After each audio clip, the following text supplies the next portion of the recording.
timber destroying wildlife at its best.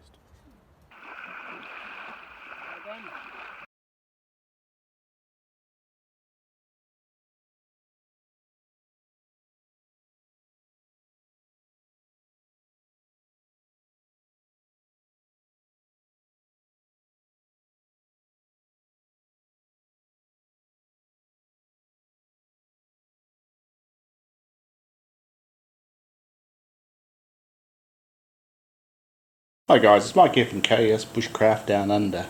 Today I thought I'd show you my Hobo reel collection. It seems to be growing of late, and my thoughts on it all. So, as a kid, 50 years ago, my dad got me this. So I turned Hobo reel, and when I got a bit bigger, I moved on to this. So a larger diameter, but what my thoughts are really is the diameter of these spools affecting the casting distance? It certainly affects the retrieval. Now, at one stage, fishing reels were going really tiny. This little Silstar Tiny 20 was sort of the point where they realized that these super small spools, as the line was spooled off, it was reducing the casting distance. So then we came onto these tapered spools. This is a Daiwa SS Tournament. This came out in late 80s, early 90s. Sort of revolutionised with this tapered spool design. So I think the diameter of the spool is affecting the performance. It's certainly affecting the retrieve and the ease of it. And I think it may affect the casting distance. So most of these reels are loaded up with the same line.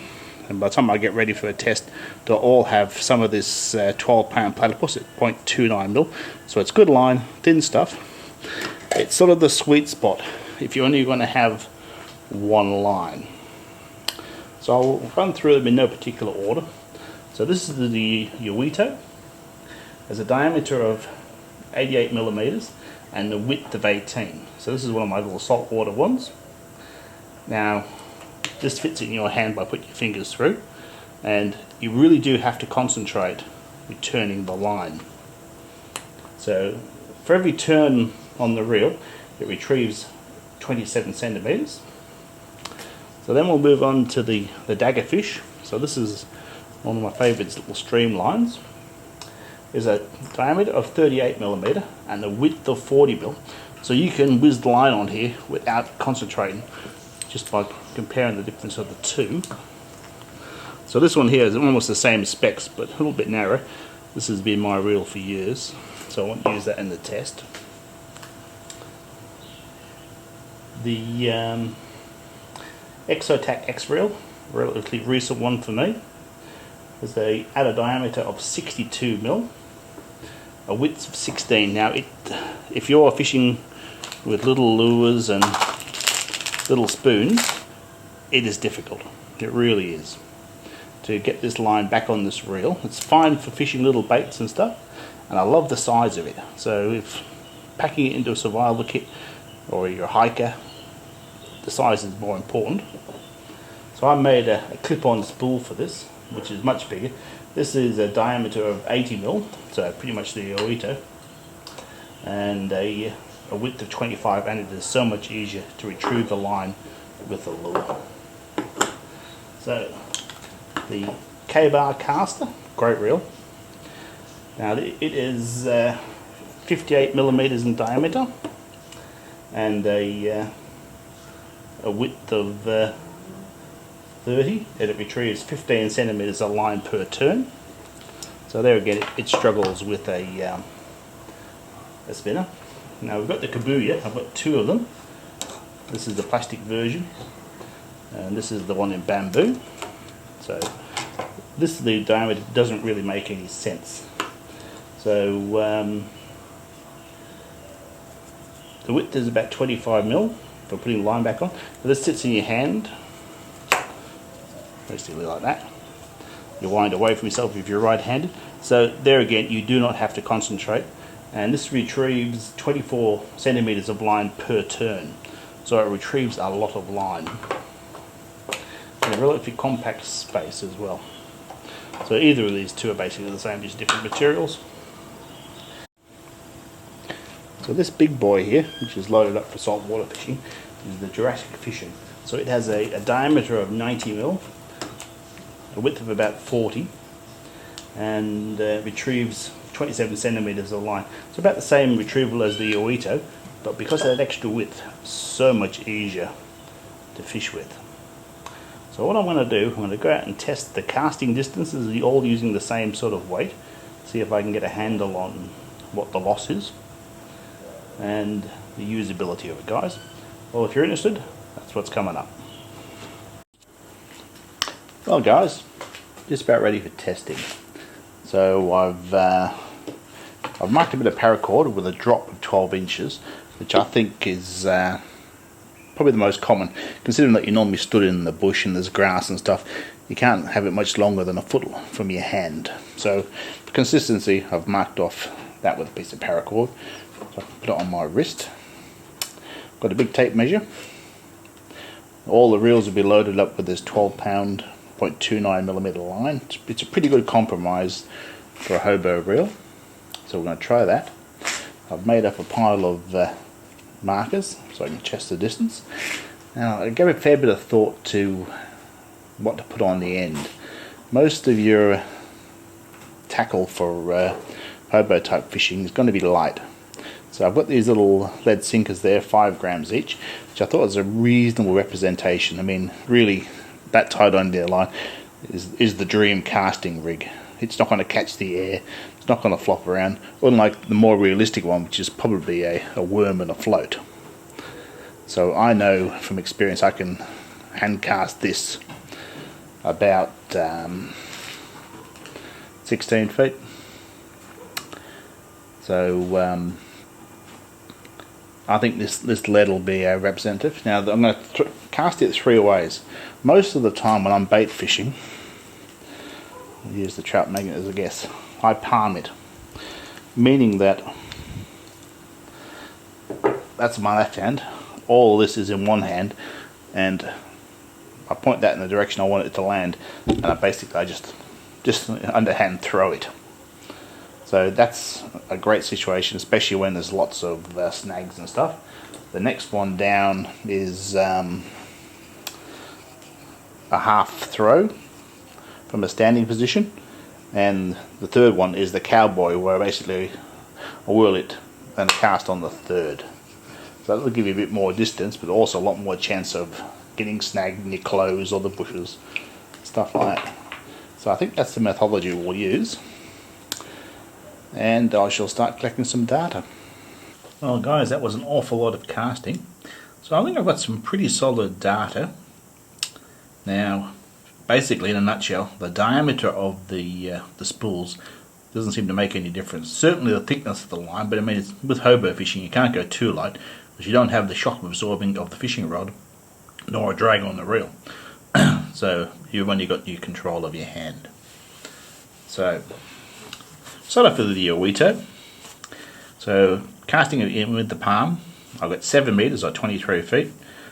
The half throw, I've got 10 meters or just short of 33 feet.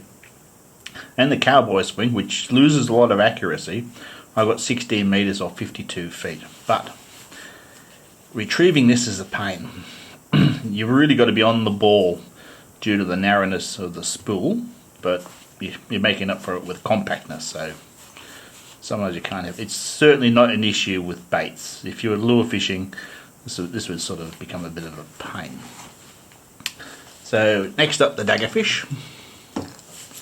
So basically identical numbers, slightly, I lost a meter at the end.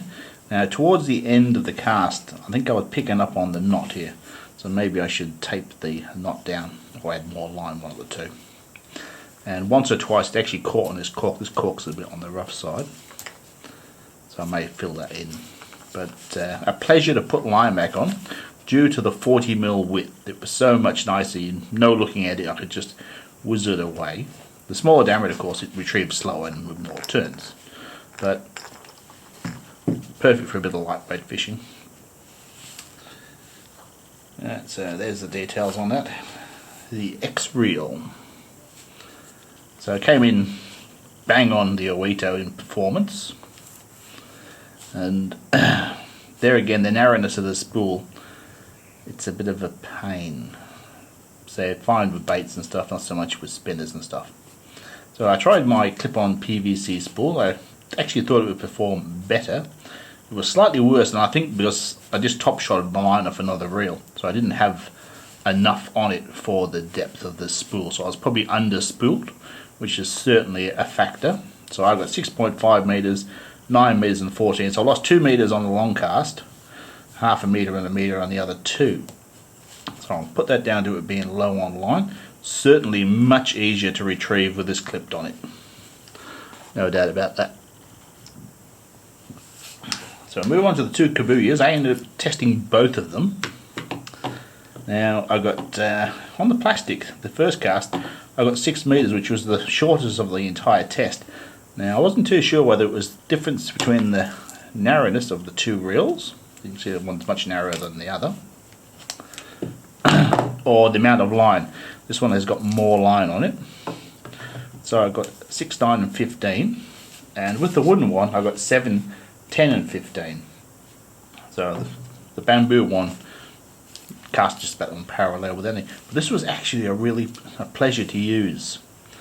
I'm leaning towards this will become my maybe my travel reel, maybe not. But certainly this one here, which I've loaded up with braid on the bottom, 15 pound or 20 pound mono on top of that, and I'll top shot it again with some lighter mono. So I'll have 3 lines on one spool. This will be becoming my survival kit reel. So a real nice piece of work.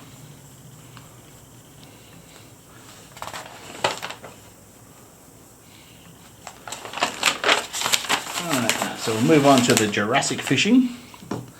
I top shotted this, I removed the line because I had to pinch it for something else.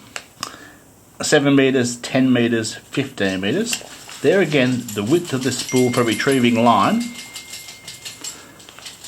absolutely brilliant, yeah? Absolutely brilliant. Bulky, of course, but the ability to carry multiple lines on a single spool. So, this one, which I started to test, I just recently got, was failing badly. It's not that well finished, and this wooden surface was catching the line, so I need to refinish this one. So that one's out of it. What else did I learn? Certainly having the line wet made a big difference here.